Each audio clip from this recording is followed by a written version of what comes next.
সাভারের আশুলিয়ায় নাসা গ্রুপের ১৬টি কারখানা স্থায়ীভাবে বন্ধ ঘোষণা করেছে কর্তৃপক্ষ।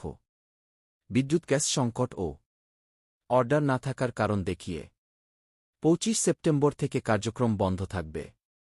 এ ঘোষণায় বকেয়া বেতন ও পাওনা পরিশোধের দাবিতে শ্রমিকরা বুধবার সকালে বাইপাইল আবদুল্লাহপুর মহাসড়কে অবরোধ করেন।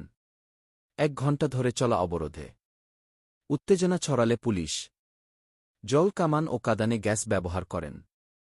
শ্রমিকদের ছত্রভঙ্গ করে তৌহিদুল নামের একজন ভিডিওর কমেন্টে বলেন, কিছু খারাপ শ্রমিকের কারণে ফ্যাক্টরি বন্ধ হতে পারে না। আমি আগেই বলেছিলাম ২২ তারিখ বেতন দিবে, মেনে নিয়ে আমরা কাজ করি। কিন্তু কিছু খারাপ শ্রমিক এটা মেনে নেয়নি। তারা উস্কানিমূলক কথা বলেছেন, এরকম যে ফ্যাক্টরি বন্ধ করতে পারবে না, চালাতে না পারিলে বন্ধ করে দিক। আমি আরও বলেছিলাম শ্রম মন্ত্রণালয় ডাকছে, আমরা যাব। কিন্তু কিছু খারাপ শ্রমিক বলেছিল ওরা এখানে আসবে, আমরা যাব না।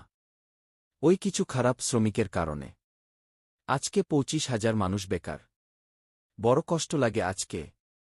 আমার কিছু সাধারণ শ্রমিক সুবিধাবাদী আছে, তারা যদি ওই দিন আমার বক্তব্য মেনে নিয়ে কাজ করত, তাহলে আজকে এই অবস্থা হতো না। আমাদের কারো আজকে এই পোস্টটা দেওয়ার পর অনেকেরই জ্বলবে।